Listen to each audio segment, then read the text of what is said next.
Unconventional. Unconventional. Unconventional. Unconventional. Unconventional. Unconventional. Unconventional. Unconventional. Unconventional. Unconventional. Unconventional. Unconventional. Unconventional. Unconventional podcast where we talk about how classroom learnings translate into real-world success right here at the Fashion Institute of Technology in New York City. I am Nick, and this is Randy. I'm also an advertising and marketing communications major here at FIT, and you can find me on Instagram at Castelliner. Today we have the deputy editor and one of the founding members of Primadonna, which recently just partnered with Nike after only being around for 2 years. She is also the editor-in-chief of Blush magazine, which is our official student-run magazine at FIT, and they just launched their issue, Rebirth, this past month.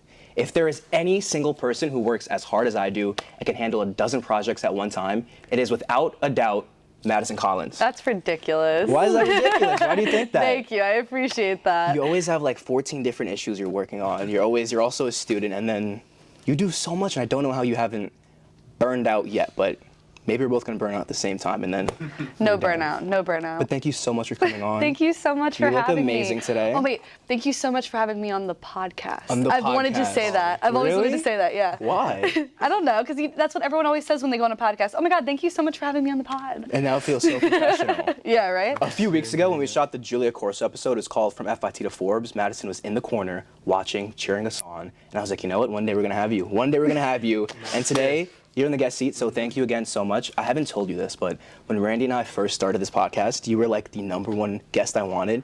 But I knew I couldn't ask you like, hey, can you be on the first episode? Because we had to build up to you, we had to find like our own groove, our own way, but you do so much, and you were like my goal. You were my goal. You guys are building me up so much. And we are here today with you, so thank you for that. Thank you so much. We've had amazing guests leading up to you, so Yes. I'm not saying anything bad about them. You are amazing. I'm so happy you're here. So let's talk about your achievements. So many, but today we're going to focus on Primadonna and Blush. This is Blush, the Rebirth issue. What first got you into journalism? I see that you have a bunch of issues, you have a bunch of projects you work on. What first got you, to start into it, and what's been inspiring you to keep on pursuing it? I was a very driven kid, and when I was little, I was very much worried about where my future was going to be. So once I heard that Hannah Montana was going to Stanford or something like that, I was like, I have to figure out where I'm going to college today. And so I started looking into things that I was interested in, and I really was planning on going into fashion design at first, but I opened an issue of Vogue, and this is what my mom always says, that I opened it up and I was like, I want to work here. And so that's kind of where I really discovered that I loved writing. I wrote a book when I was younger. It's not published, but I wrote a book when I was younger. It was very much like Harry Potter wizard kind of thing. What was it called? God, I don't even remember. It was in elementary school. Do you have plans to publish it? No, but I do have plans to publish a book eventually. So, Ooh. But after I really discovered that I loved to write and that I loved fashion, my mom was like, why don't you do both? Mm-hmm. And I just took it and ran with it. And then when I was in high school, I was like, okay, I want to actually try this out and see if this is something I'm interested in, because I was kind of debating what kind of form of journalism I wanted to go into. And so I went and worked at a magazine in Mobile, Alabama, and it's called Access Magazine. And I was on set, and there was just so many clothes, and there was cameras flashing, and I was like, yeah. No, this is definitely where I belong. it. Yeah, it was just so exciting and so fun. And I'm a person who fully believes that you should do something that excites you and scares you. And so that was fashion is that for me. But yeah, so that's how I got started, and I researched a bunch of colleges. I came and toured the school. I did pre-college here, and I just knew that I wanted to come here. And then I got that acceptance letter, and there's just no other feeling. And I was like, yeah, this is exactly where I belong. And I really think about it when I had two crossroads where I was at, where I could have gone to do political journalism or fashion journalism, and I chose this. Ooh. And I truly, truly, truly believe that I made the right choice. And I don't think a lot of people get to say that they know that they made the right choice. I feel like political journalism is not creative. It's just, what's the biggest headline that we can get the most attention? But with fashion journalism, it's creative. You're learning about your own self. You're learning about what other people do, and you're writing to really capture their creativity side. Politics, right. I couldn't even imagine you in that field. I'm sure you would do great, but I think you would hate it. Yeah, I don't think I would have had the creativity that I have with fashion journalism. This is one of my favorite stories. I hear it a lot. So you were introduced to Blush. Yes. Before you came to FIT. you found their Instagram, you found them on FitLink, and you just did so much research. And I'm an orientation leader and a tour guide, so I hear people come up to you like, oh, how's Runway? How's Blush? And they're like, I stalked their Instagram like nonstop. Yep. I'm going down 5 years past seeing how it was, how creative the community is. So is that something you found yourself doing before, just stalking the Blush page? Yeah, no, absolutely. I stalked so much of FIT in general. Like, who does FIT follow? The students there, like, just kind of like seeing what was going on the campus that I was about to be a part of the community with.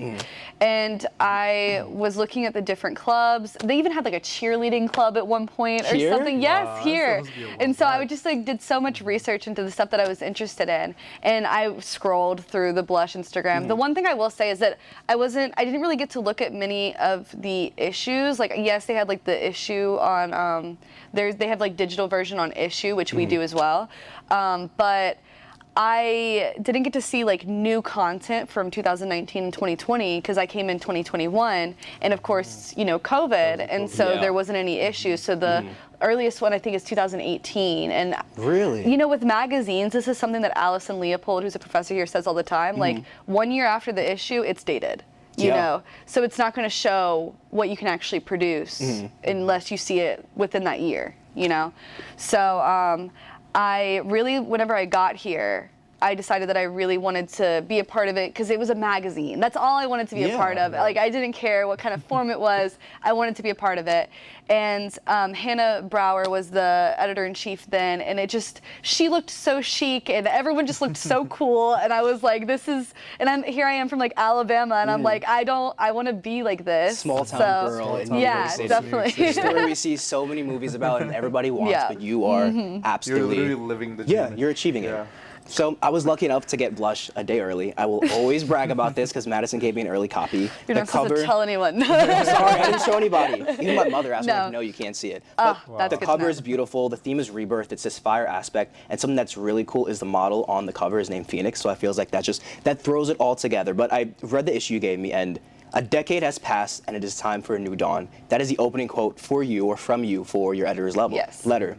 Last year, Blush had their 10th anniversary issue, and you're saying this is a rebirth because it's a new era of Blush. Blush in the past was great, but you really wanted not to put your own unique twist on it, but to make it feel FIT-centric. It's for the FIT community, but if somebody picks it up from another campus or online, they also are interested in it because it talks about beauty, it talks about the fashion industry, and of course FIT is about that, but this is New York City. So you can pick this up and really get into it. But did your team only choose the title Rebirth to showcase this new era of Blush, or is there like a deeper meaning that you wanted to really get your point across and get your story told? I think you really encapsulated a lot of what went into the original idea of the Rebirth issue and how we wanted to base it off of the FIT community. But I would say also we wanted something that really illustrated the transformation, and something that we also envisioned the cover at the first part of it, really? Phoenix rising from the ashes, quite literally, Phoenix Did you have the rising model from in the mind ashes. before? No, actually, there were so many cover models, because when you look at models, it's so hard because you're trying to envision them into the aspect of it, and we had a couple models in mind for the cover specifically, and then we were thinking how Phoenix, who I know, and she's wonderful, and also is absolutely beautiful. And I was imagining her hair, the red hair kind of, or her blonde hair picking up the red in it.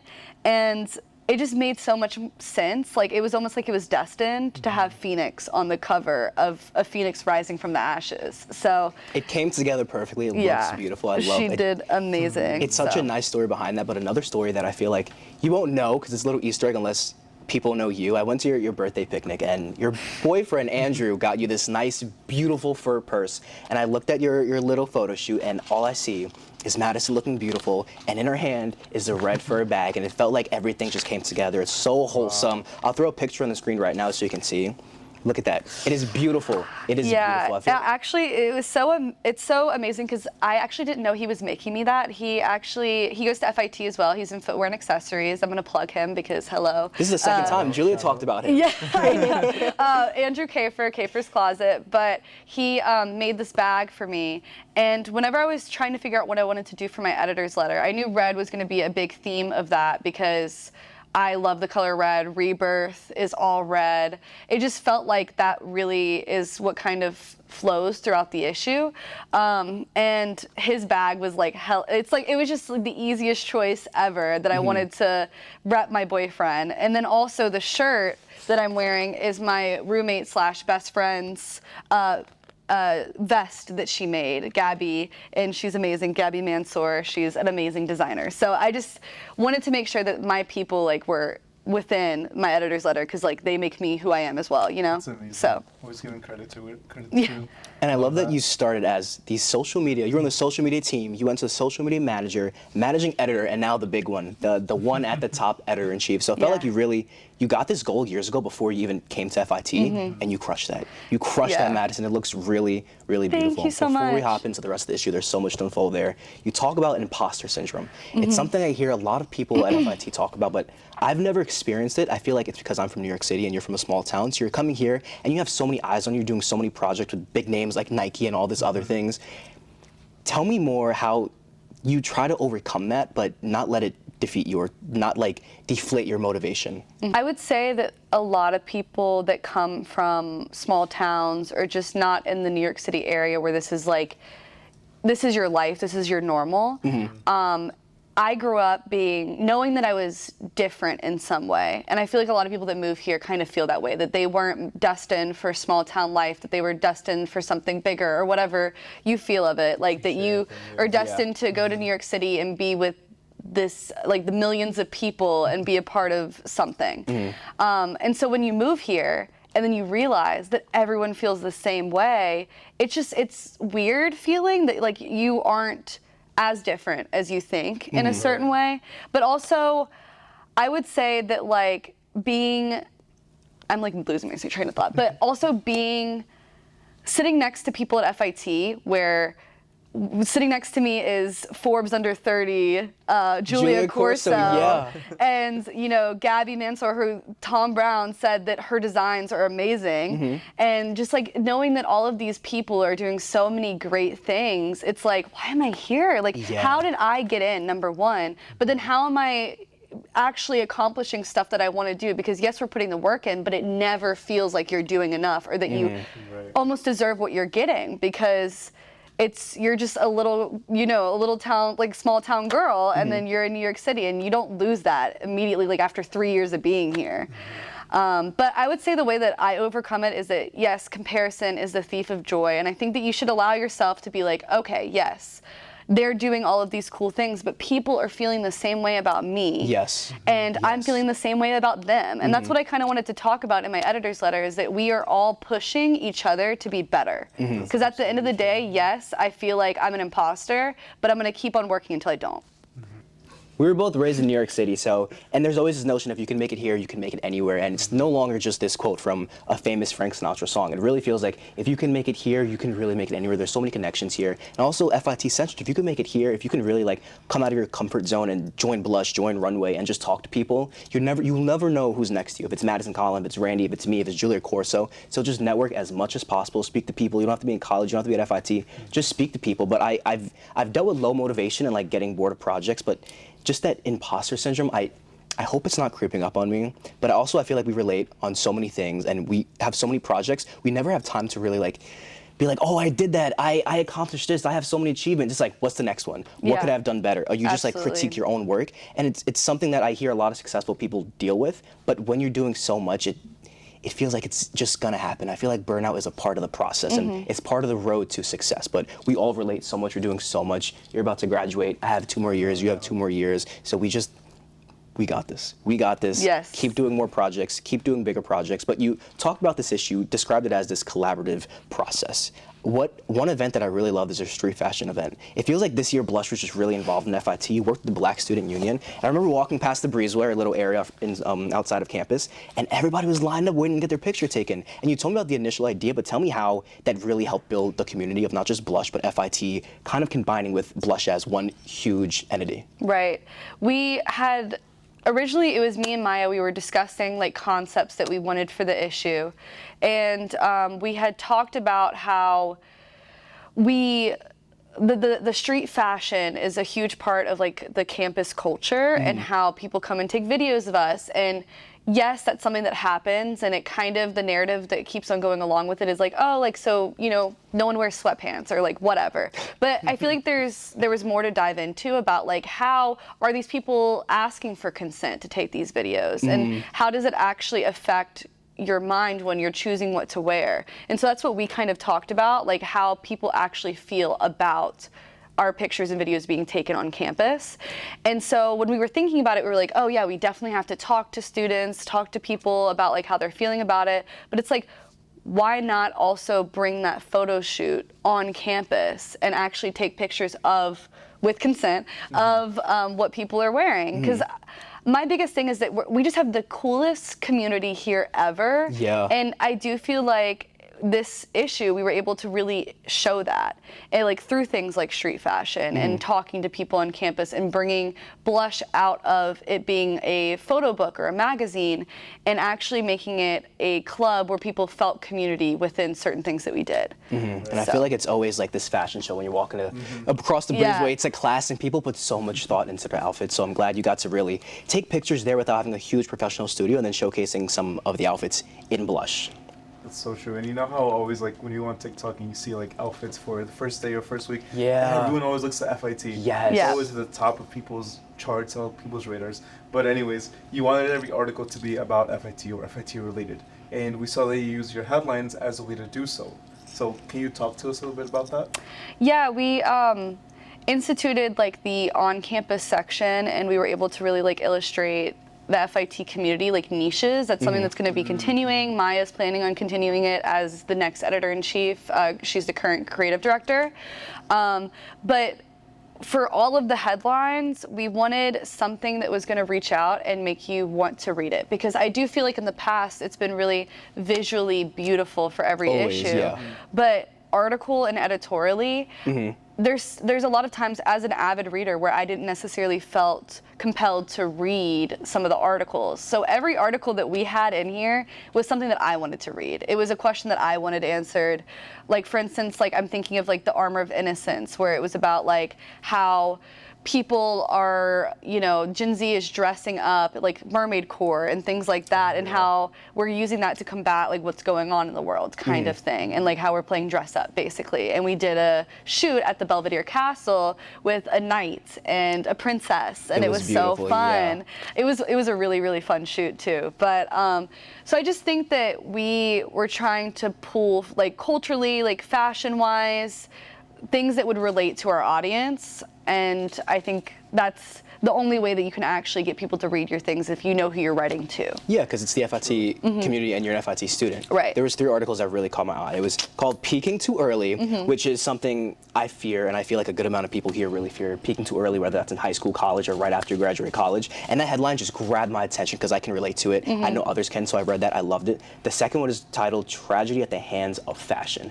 It is so beautiful. It talks about the combination of high-pressure projects in any major fashion design, marketing, and always trying to exceed your own expectations, your professors, your parents, your friends, and this seemingly unrealistic workload that at times can destroy your dream completely, destroy this goal that you have. So you really have to overcome that when it comes to working in the fashion industry, fashion journalism, and just everything we do here. And my personal favorite is The Price to Be Beautiful, where I just read the headline. I didn't know if it was going to relate to me personally, but it's really about how we put in so much effort, or we have so many skincare routines, girls makeup, guys makeup, and all these other things, and we're trying to compete against like these celebrities and these influencers that we kind of forget plastic surgery, Botox. So they have this slight advantage on us, but it talks about how like, not just through marketing, through business, that we're paying so much for these serums, and it's like, is vitamin C serum working? Is it worth $100? So I really love that all these articles not just relate to the FIT community, but going from article to article, it really like keeps retention. Because you're like, oh wow, that was a good article. Do I want to read the next one? Hey, it looks beautiful. Wait a second, this looks good. It relates to me. It relates to my friend. So you really did. That means a good lot, job because that's on what we really strived for as a team, and that was the question that kept on coming up of like, how are we going to make like this article just as good or better than the last to continue that? It flowed really good. And speaking about you though, what was your favorite article to work on, or what article specifically did you want to see come alive? Yeah. So it's really hard because there's so many of them that I truly loved, and like each one of them, it feels like almost like my own little babies. But I would say that there's two that I was really, really excited for the shoots to see come alive. I would say The Art of Imperfection was one of them. The story with this idea, I was like just thinking about the fashion section, and we had already gone through like kind of the collaborative process of talking to like our editors, seeing what we're feeling, seeing, you know, if there's any other like pitches that we want to put in there. And we had so many great culture pitches from like Haneen, for example, who created, like, she originally had the idea of the future of fame and stuff like that. So we had so many great things coming around for culture and wellness.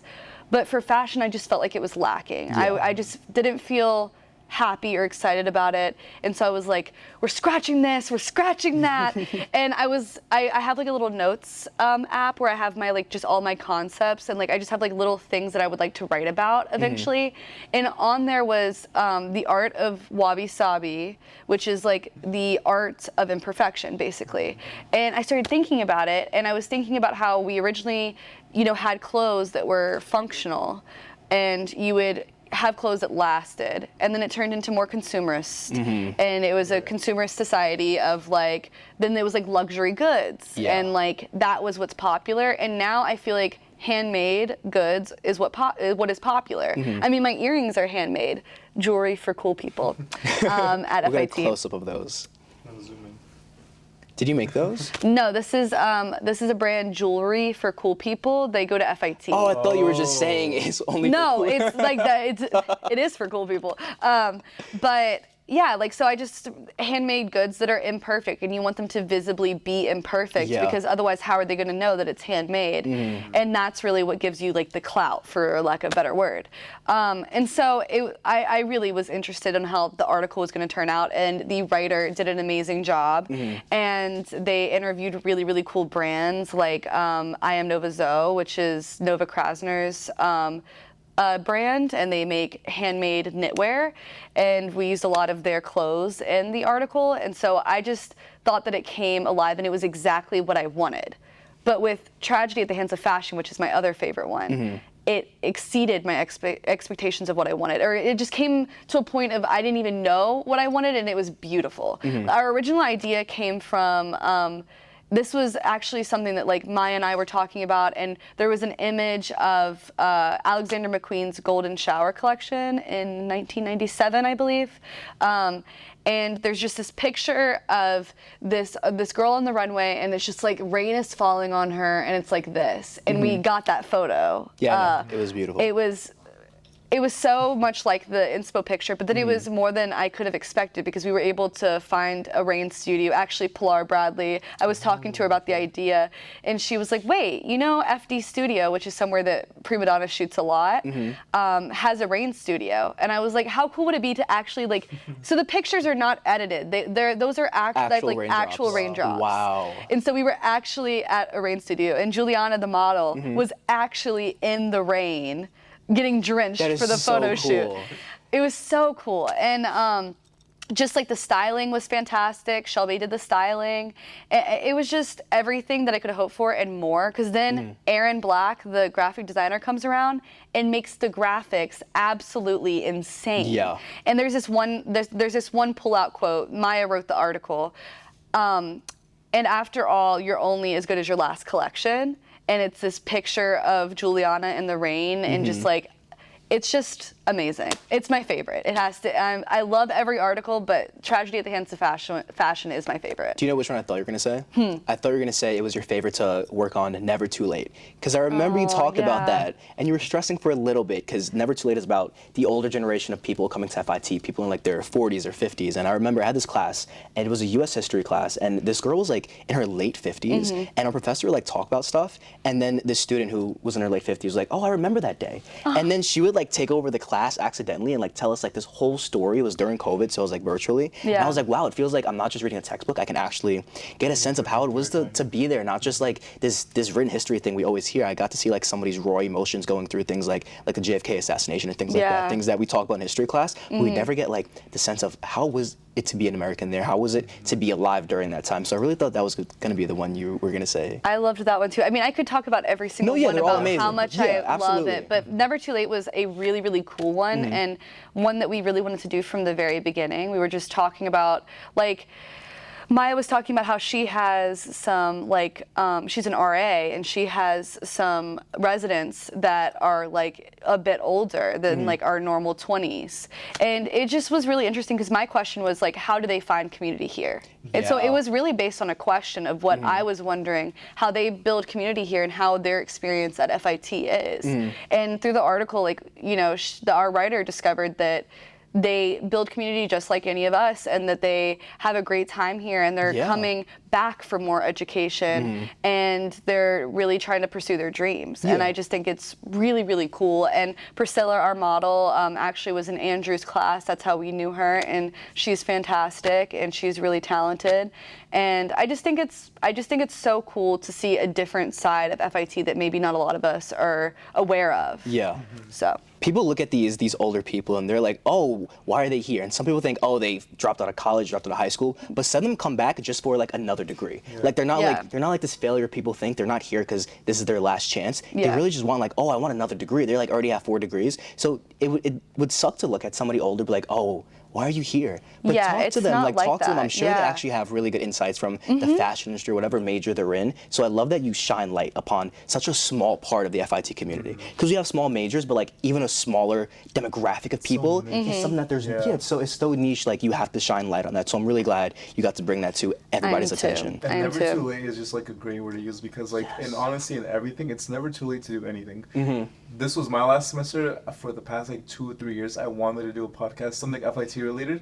And me and Nick, when we were talking, because we did orientation together, we were like, yo, we should do a podcast. And then it was like my last semester, but I was like, oh, it's not going to happen.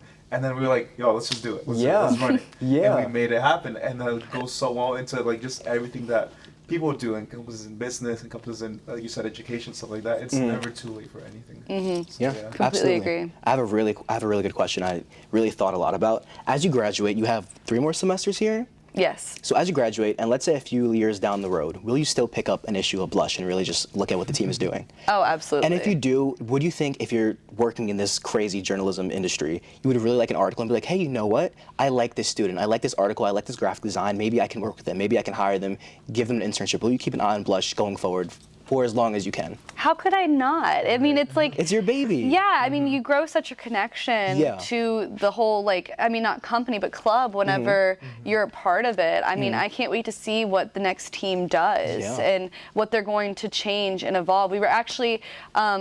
Allison Leopold, our advisor, actually took us out to a dinner to celebrate a couple of the members last night. Nice. And we were just talking about how much it's changed, how much it's been reborn, how much it's evolved, and how much it has yet to evolve, and how much more, and how every issue is going to be a building block onto what Blush is going to become in the future. And I'm really excited to see what they do. And I absolutely will be picking up, if I'm in the position to give FIT students an internship, 100% I will. That's the one thing I love about FIT as a community too, because all like the, I guess, alumni and everyone, like they all look back at people who are here now. We're like, wow, like that was me at one point. So I want to do my best to give them what I wanted at that time. So Absolutely. Like I met this girl, her name is Marissa Pelly, and she's the lead stylist for Ice Spice, the rapper. And she hired an intern that's an FIT student. And it's so cool because she's an FIT alum too, so it's so cool for her to like look back at the current generation of FIT students and like pull from that. Because they know what we're learning in class, they know the talents these students are capable of, but sometimes companies really take advantage of students because they're like, oh, that's a big company, or oh, this is gonna look great on my LinkedIn, but it's not paid, you're not learning that much, you're like fetching coffee. And sometimes, you have to do that to really make your way in the industry, but if you can have somebody who's an FIT student and you share that, you share that connection with this FIT alum, and then you get to work for them, it's just this beautiful connection. So I'm sure it's gonna come, but I can't wait for the day you just like take somebody under your wing and mentor them, because Blush is gonna grow. You made your impact on this Blush legacy, on the FIT legacy, and it is gonna be there forever. I'm sure there's an archive of every single old Blush, and this one just Go to the periodicals. For this new era, I can't wait to see, and I really like that. You know that Blush actually used to be purely only a beauty magazine. Really? It was only about beauty, and then as it transformed and as it was able to build, it became fashion, culture, and then it was beauty, and then it was beauty and wellness, and then it was wellness, and then it was beauty, wellness, and relationships, because it's just constantly evolving. And now we have on campus, so it's just going to continue to do that, and it's going to continue to grow. And it was interesting, you were talking about how, and I'm sure that you know since you read Blush, but it reminded me of when you were talking about how people take advantage of people earning 1 stripes in the magazine, and how we talked about how how earning 1 stripes is used to basically goad people into being taken advantage of, especially interns, like unpaid internships, and sometimes that's just not available for people to do, especially if they're working full-time to pay for college and that kind of stuff. So it just reminded me of that article. Yeah, that's perfect. I like that you just brought it back to the beginning. But to transition slightly, what are some differences when it comes to being on the team with Blush and Primadonna? You hold pretty similar roles, but they're still different. So what challenges can you face with Primadonna that you can't face with Blush and vice versa? Right. I would say one of the big challenges that you overcome with Blush is actually what you were just talking about, how the team is always transferring and always changing positions. For Primadonna, we've had pretty much the same team since the initial issue, but with minor people coming on, like having we have like a photo director that came on, but it's not always the same exact team. But for Blush, it changes, like you said, every semester, and it's going to change every year. Soon it's going to be a yearly thing where you have to stay in the position for the whole year. Oh, wow. Yeah, just so that people can actually get like the full, to just do it for 1 semester, which is what I'm doing, it's very quick and then it's like done. Yeah. So doing it for the whole year, I think is going to be really, really great, and it's going to make sure that people know what they're doing and are able to train the people that are coming next. Because I do say that it can be difficult to get into this position and not know how much work it does take, because the process of it is that you're working, every weekend, Friday through Sunday, we were doing 2 shoots a day to make sure that we could get all of the photo shoots done. Yeah. And so that's like 12, 14 hours of work where we were at Contra Studios mostly, or FD, or out and about. And you're also a student. Yeah, we're a student. You have other responsibilities. Yeah, you don't have your weekend when you're doing production, and it can be a lot. And yes, like you're a photographer, but you may not know that this is going to be your entire life, and you have so many other projects that you have to do. So it can just be a lot. So I think that can be something to overcome is, yes, this is a club, but this is also a production at the end of the day, and it's a lot of work. But for Primadonna, I would say that it's different in the sense that we don't have like Blush is funded by FIT, so we are really pulling from our bootstraps and figuring out how to produce things to a level that other magazines and other zines are producing. So I would say that it's more scrappy in a way, which I love, but yeah, I would say that those are probably the 2 main differences that I see when I'm working in Primadonna and Blush. And they're also challenging. They're both going to give you different challenges and really make you adapt. Right. One is, I have the team and we have the funding from Blush, from FIT, and then Primadonna is, we need more people to grab from. And I love that you're part of Blush and Primadonna, so you can kind of intertwine them, because Primadonna is something you work on even after graduating. After you graduate, you can read Blush, but you're not really gonna have a say in it. So I'm really happy that you get that outlet that you know is gonna be there after you graduate. I feel like a lot of people struggle with like, what am I gonna do after graduation? Or they graduate, they're like, now I find a job. No, you have to have something lined up, whether it's a job or just like a hobby, something you're interested in. You just really have to have that lined up. But you started your journey as the editor-at-large at Primadonna when the founder Pilar brought you on board. Yes. You're one of the founding members, and now you're currently the deputy editor. So every single article goes through you, right? Yes. And you were actually on the other side too with things like Blush, where your article has to go through somebody. So do you think you have a better understanding of what these people go through, or like what the editing process is like? And do you think that makes you a better leader? And if it does, do you think you can be a little more lenient for them?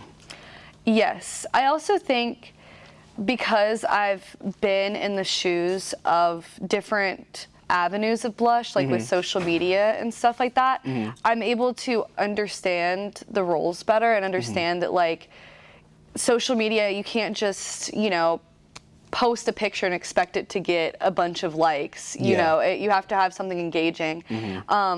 But I would say that going through the roles at the lower points and not just having the Primadonna experience of being at the top, I think it did help me a lot to understand what the writers for Blush need, because a lot of the writers for Blush are very, very new. And you might not know that from reading their articles because they're fantastic. Yeah. But we instituted another way of the editing process to where we would have an initial meeting in person with our writers, and we were able to like answer their questions and help them figure out what they wanted to do with sourcing. And we had it was a brainstorming session.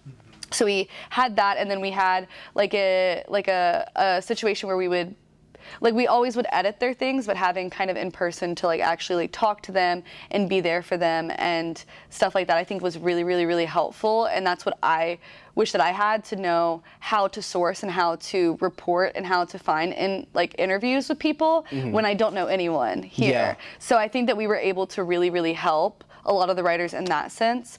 But for Primadonna, I think it kind of leads me to a similar thing of realizing that we have writers from all over the spectrum. I mean, we have writers that worked for Business of Fashion, and then we have writers who this is gonna be their first article, but they're really talented. So just knowing that not every editing process is gonna be one size fits all. Yeah. But yeah. The question I've been waiting to ask. Primadonna worked with the largest athletic clothing brand in the world, Nike, on only your second year, so is what, your fourth issue technically? No, it was technically it would be our fourth issue, you're right. You made the entire issue dedicated to Nike. I read an article in W27, which is FIT's official student newspaper, and you talked about how the marketing director of Nike Women actually reached out to you guys because of a viral TikTok video of behind the scenes of one of their shoots. So you guys are being seen by these huge brands. I want to know your initial reaction to hearing that this was even a possibility. I thought that Pilar was pulling my leg. I was so shocked because she FaceTimed me. I was in Alabama, I was sitting on my couch, and then she's like, Nike's reaching out to us. Like that was it? She just picked up like, hey, Nike. No, and whenever I get a FaceTime call from Pilar, like me and her text 24/7, but a FaceTime call from Pilar, I'm like, okay, something business is happening right now. And I'm like, hey, what's up? And she's like, Madison, I'm freaking out. And like she's so level-headed, but like getting that reaction that Nike reached out to us to do a partnership. Not that we reached out and like we got like, something, oh, yeah, sure, which would be amazing, and we would still be just as shocked, but it just was such a weird feeling. I mean, I was shaking. I was just like, I would be what? too. I would like pass out probably. Yeah, it was so crazy because we felt like Primadonna is special. Yeah. And we had been working and having the idea that this is going to become something big. We'll become one of the legacy publications. But to have a huge company reach out to us, one of the biggest in the world to reach out to us. Yeah, Nike. Was so validating in what we believed. Yeah. That yes, other people agree that Primadonna is special. So I would say that was my reaction. Not just other people, but other brands, other companies, because you really get to attach the Nike brand to the Primadonna brand, and they also to vice versa. Yeah. So as a business student, what do you think Nike really got out of this? Because you guys got this huge brand, but Nike had to see something, not just, oh, this zine looks cool. What do you think they really saw in your whole team? I would say that the creativity and community as well, but I would say the creativity that other zines aren't really doing or other magazines aren't really doing. Like we're taking risks and we're doing photo shoots, and I mean we're no funding and we're pulling stuff out of every which direction, and you know, talking, like making connections with people to be able to get this studio. Like it's just, I think they saw that we were able to take their products and do something different with them and style them differently and give a perception to Gen Z that they would not be able to give. That's kind of what they told us, that they're reaching out to not just to be an athletic brand, but to be a lifestyle brand for Gen Z, for women, because we also were like in connection with Nike Women. So I think they saw us, a women-dominated team, Gen Z team, and we're like, they will be able to put things together, put concepts together that will appeal to their audience that we couldn't. So that would be my marketing student answer. Your MC mindset. Yeah. Since Nike is such a big brand, you have to make sure every little detail is perfect. You had what, a 4 or 5 week turnaround? Well, so it was We found out the news on August 1st, and the issue was in our hands on September 9th. So from conception to when they said, hey, we want to work with you guys, to the point which we had the magazine in our hands, it was basically a month. Wow. And we only had 2 weeks of actual production before turning it in and then printing it.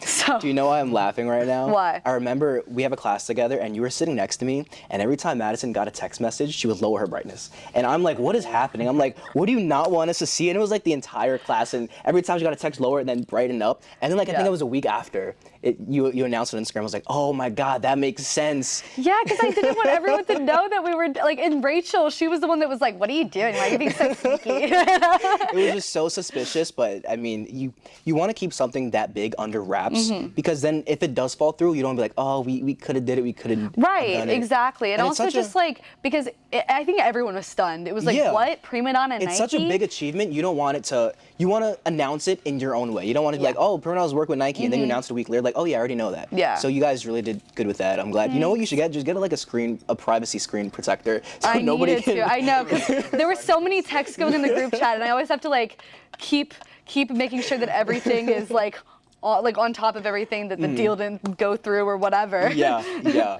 My favorite quote from the W27 article is, if Just Do It was a Nike slogan first, it could have easily been Primadonna's. And I feel like that's true, because I remember I met Pilar. We had a class together, and I heard that she does Primadonna. I was like, wait, what? That's you? And honestly, before that class, I never saw her. I never like paid attention to her. But that's going back to the point, like, talk to the people next to you. You don't know who it's gonna be. Yeah. And then I was amazed, like, oh my God, this is the girl behind Primadonna. This is the team. And she told me the story, and she really just did it. Pilar is the definition of just do it, to be honest. Like, she's the perfect, like, Nike was the perfect company for us to partner with. Oh, without a doubt. I mean, I had always wanted to create my own magazine, but I felt like I had to have training and I needed all of these things. And I think that Pilar has really taught me that you don't need any of that. You just need to just do it. Yeah. And I will definitely, she has all the credit for that, because I think she is the perfect person to run Primadonna. It's something I see with people who want to be like an influencer, like a content designer or like a content creator. They think they need the most high-end camera. They need lighting. They need a whole team behind it, when they just have a phone and they can just film a video. So I really think you have to have the equipment first and the quality first before the content. But you really have to create that content and then start working. Like this podcast, we started with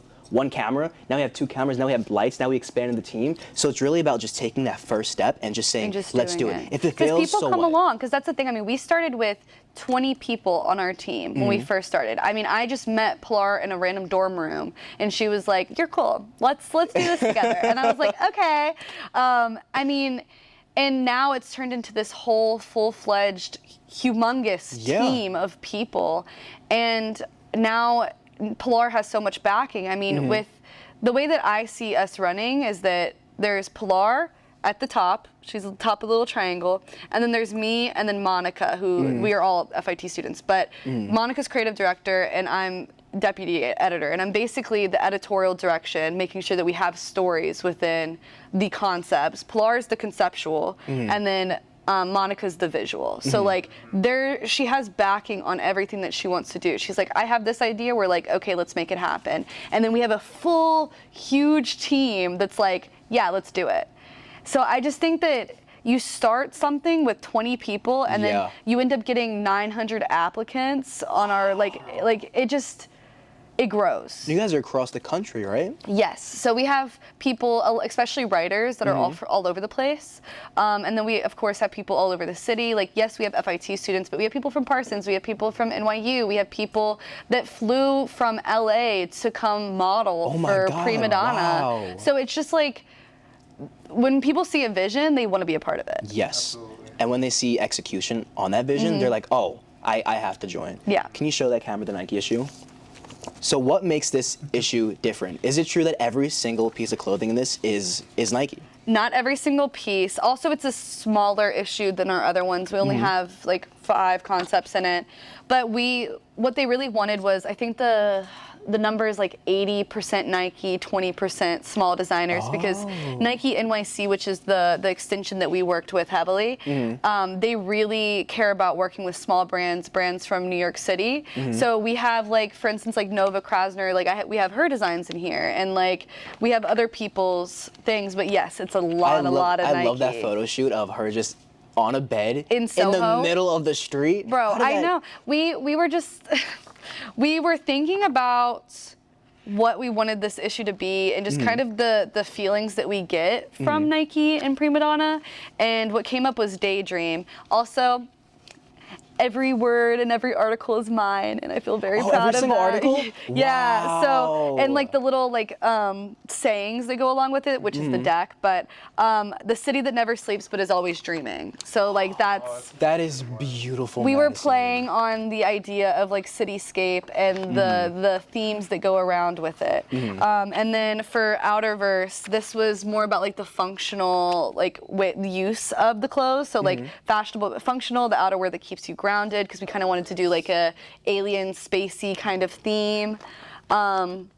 And that was super fun. And then Airborne, which is one of my favorites. I'm so happy with how this came out, but it's the skyline is the limit. And this was a really fun article to write because it was about like how like when we were children, we just move. We don't have to think about working out in the sense of going to the gym or going on a run or Responsibilities, yeah. the aftermath of what happens when you work out, aka getting a leaner body or whatever the case may be. We just move to feel good, to move to have fun, to run, to play. And that's what this was about, which was really fun to write. And then we had New Youth City. This one was really, really cool. Within a New York minute, today's youthquake has stormed the city. Whoa. Yeah. You really do grab attention as fast as possible. This one, yeah, you got to do that with your decks. We do one sentence decks. But yeah, this one was really cool because I got to interview people for this one. The other one was more of like an opinion piece. And this one I actually interviewed some of our models, like Vivica, who talked about being like a plus size queer model and she's also, you know, a brown girl. So how this girl was like looking up to her, and it's just such a heartwarming story that you would have to read in this, and how this little girl wanted to be like her, and how it's so amazing to like see the people find like community like that. And that's what this article is about, finding community in New York City within like the youthquake. Yeah. Can you tell the story behind Dreamscape? How do you get a bed just in the middle of the street? Did you just happen to find it and be like, you know what, photo shoot right No, here? we got the bed. Did you like have to make it together?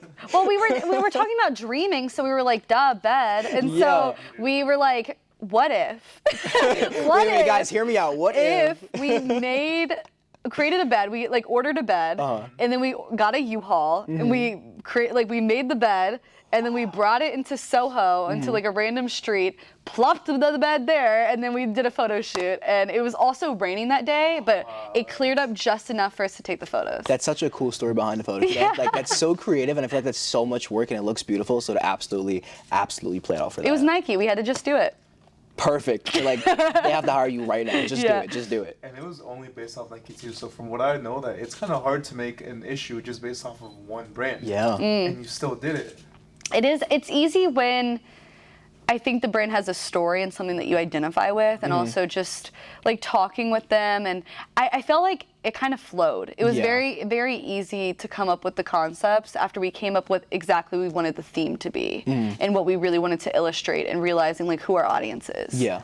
So you had no real examples of other zines working with a brand specifically for that brand. So you didn't have you didn't have any inspiration to really pull from besides like the Nike overall creative mindset. So you really had to make this not from scratch because you have Nike as the backing, but you had to really make the idea and of course just do it. Now every time I say it, I'm going to think about Nike. Yeah, right. But you really just had to get it done, and no inspiration, no nothing, and I think you did a beautiful job. Thank What you. were some challenges, because besides time-wise, a month is really short, what were some other challenges you faced when you made this issue? And please don't say making the bed.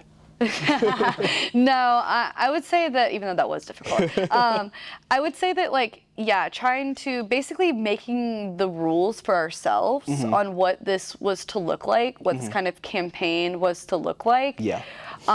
We didn't have inspiration from other magazines or zines doing this, so we really had to decide what that was going to look like. So I think that that would be one of the challenges. And then I would also say just really pushing ourselves, because our lead time is usually like we do it within months. So like we do it semesterly because we're all students. Yeah.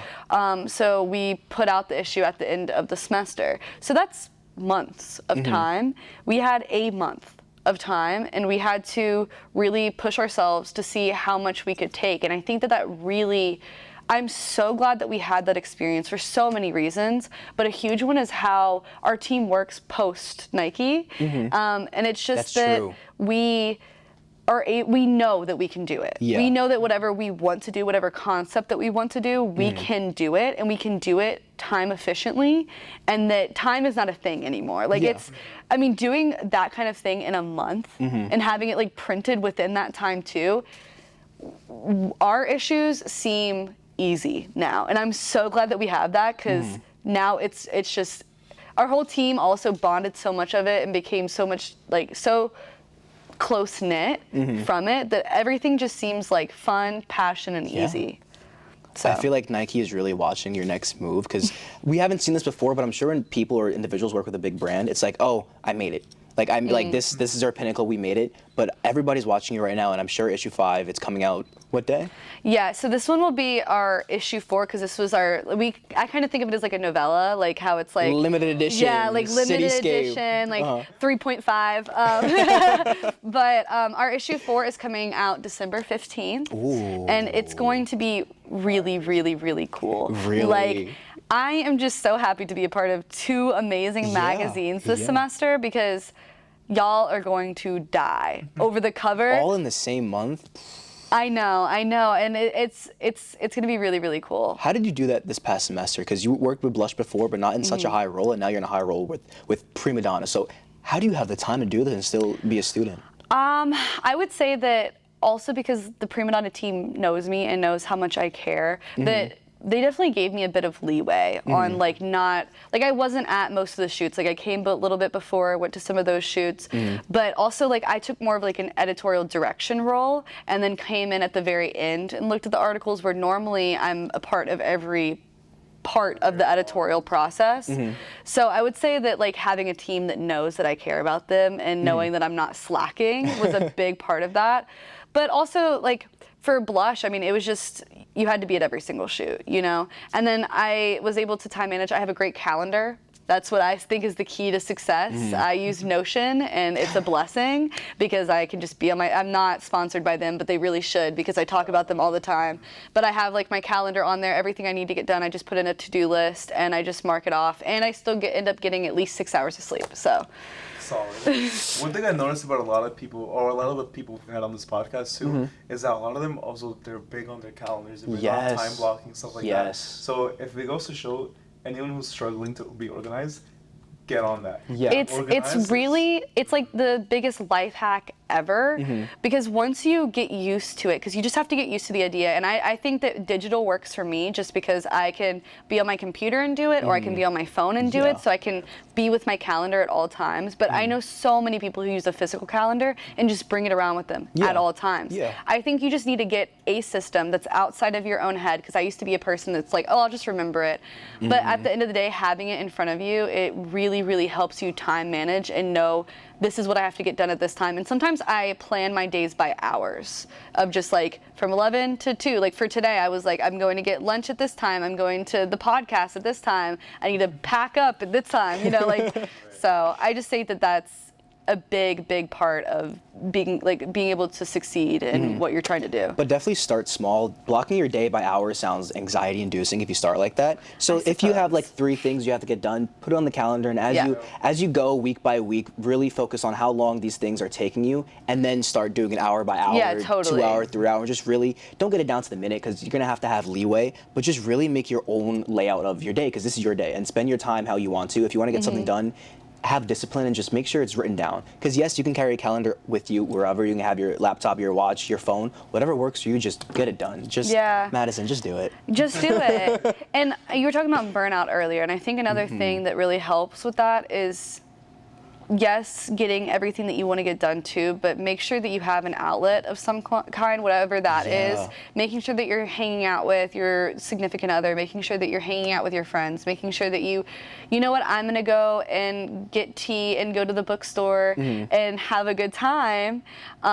Even though I have a lot to do, I can make a 30-minute time block to just breathe and not get stressed out. Just for self-care. It's self-care, and also get sleep.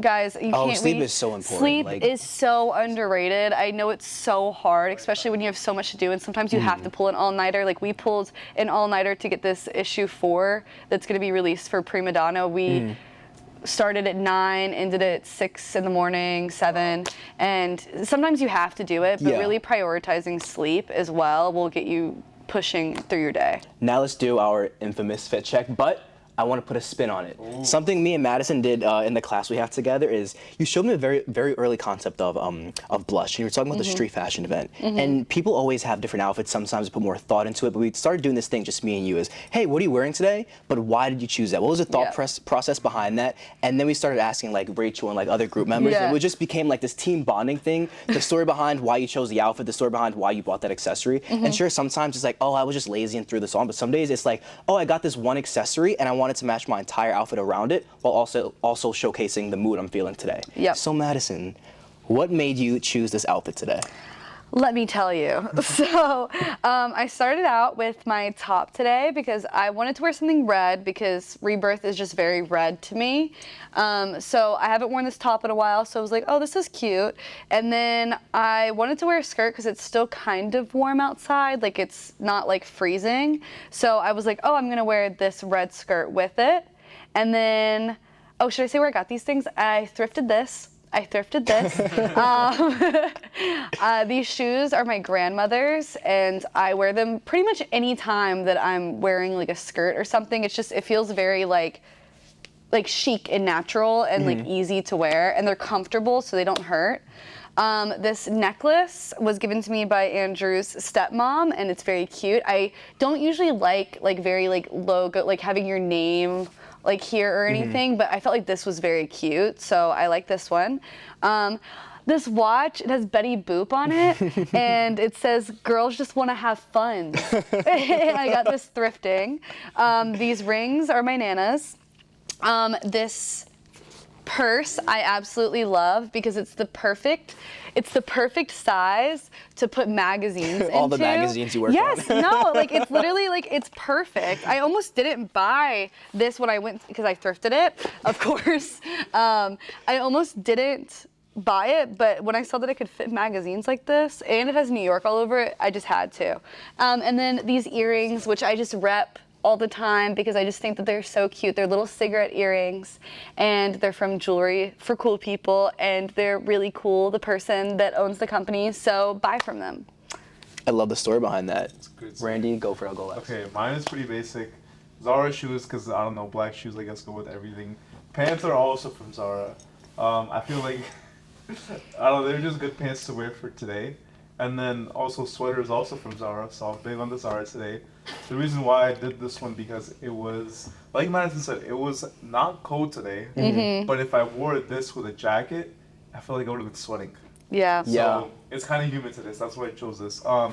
Ring, it's a ring my girlfriend gave me, and that's it. That's all I have. How about you, Nick? I'm going to start from the bottom up. These are Nike Gore-Tex. I feel like I had to wear something Nike related. We talked about Nike. So smart. And it is raining, so I don't want my feet to get wet. I have a funny story about these pants. They're Supreme pants. I'll show you a better angle, but I got them because they look really cool from the side, but I didn't realize that they're rip-away pants. so yeah, tear-away pants. So sometimes if I like dig in my pocket, I'm really like just grabbing my thigh, and I'm scared somebody's gonna like tug on me too hard and it's gonna rip off. But the top is from Zara. Because I see a lot of people wearing trench coats, and it's always like half one color, half another color, and I wear so much black. People keep telling like, hey Nick, stop wearing black every day. So I wanted to like half and half, and also kind of wanted to showcase my mood. Stressed from finals, looking forward to the light. That is that is winter. That's great. That is winter break. And then I love this. I got this from Etsy. It's their dog tags, and it says my Instagram name, which is the Lucid Saint. It says Nicholas Alexis, my birthday, and then it says me versus me NYC. So I feel like this is the most custom accessory that I have. It was made on an actual World War II dog tag machine, so there's a cool story really cool. behind it. And Wow, I never knew that. yeah, that's I've always seen it, but I've never knew yeah, that. So yeah. that's If you like actually really cool. look at it, well, I'll Yeah. do a zoom in. It says Lucid Saint, but Wow. yeah, that Never change that Instagram name. I feel like unless I get something really, really better. But at this point, people are like, oh, the Lucid Saint. I'm like, yep, Yeah. that's me. Now I just have to Yeah. get merch just for myself. But Madison, Thank you so much. I say this about everybody, but you and Julia are like my favorite people. And you guys have such cool stories, and I'm glad that I remember I actually was about to kick Madison out from the taping of the Julia podcast because Madison was in the corner. I was like, hey, we have this space rented out. Can you go? And it was funny because we just came from class. I'm like, we're doing a podcast. I'm going to kick you out. But she was like, can I stay? And I'm glad she did because she got to really see how we worked behind the scenes. Yeah. And it was our second episode. And you got to see your friend Julia and see that it's not just us being like, tell us about yourself. Who are you? What's your name? No, I will say, I'm going to give you guys credit too. The questions that they asked were really wonderful, and it's really a production. And I think that every time that you bring a guest on, you actually get their story across and not just ask them the easiest questions that are at the front. So I really have to give you guys credit as a journalist to Thank a you, journalist. Madison. Thank you. Yeah. I actually thought about this last night. I didn't realize this was kind of like, You're basically a journalist. I didn't realize that whatsoever. Yeah. That's such a weird concept because I had the one article. Join the dark side. The dark side is your side too, and then the light side is a podcast. Yeah. Before we wrap it up, Madison, you are the editor-in-chief of Blush. I'm the founder of the boxing club. Yes. The other day you came into our club storage, and I have a video. I'm going to show it. And Madison put his boxing gloves on, I think for the first time ever. Yeah, I've never put boxing started throwing gloves on. punches like, wait, hold on, wait, I don't have any pads on. So with that being said, if you come to the boxing club, if you just want to learn self-defense, these nice purple boxing gloves are all for you. I wanted to get red gloves to match your Rebirth, but I know you like the purple ones, and they were in the video, so they're all for you. You can punch whatever you want, just not me, Madison. It's gonna be. Don't punch me. Do not punch me, host. Madison. But thank you again. so much. Of course, and they're purple, so they don't match your outfit today, but They will you have match my a nice. You know what you could do? Match your next outfit around the purple lilac gloves, and then it's gonna be. We'll do a whole story time I feel like on it that. gives very Primadonna. Yeah, that very vibrant showcase. But yeah. They're all yours. But thank you so much, Madison. It's been a pleasure. You can follow Madison at Madison Collins on Instagram. Very easy to remember because it's your name. Also, once again, Rebirth of Blush. You can find them on campus. You can find them online on their Instagram. But of course, if you're a creative, if you're a model, designer, photographer, if you have something to you want to showcase, follow Primadonna Zine on Instagram. We'll link it in the description. They're an amazing team. I know a lot of people on the team, and they love it. They truly love it. They work with Nike. Madison is up there with Pilar. So if you really just want to showcase your talents, follow them on Instagram. It's down below. Thank you again. We will see you next time. Adios, guys. How do you think that? Thank you. I appreciate that. You always have like 14 different issues. They're not edited. Those are actual raindrops. Wow.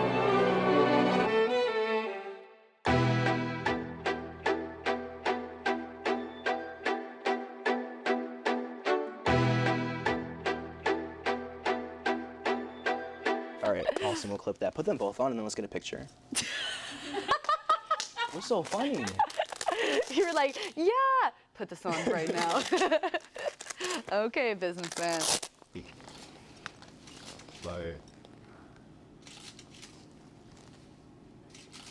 Flex, beating it. That's a wrap?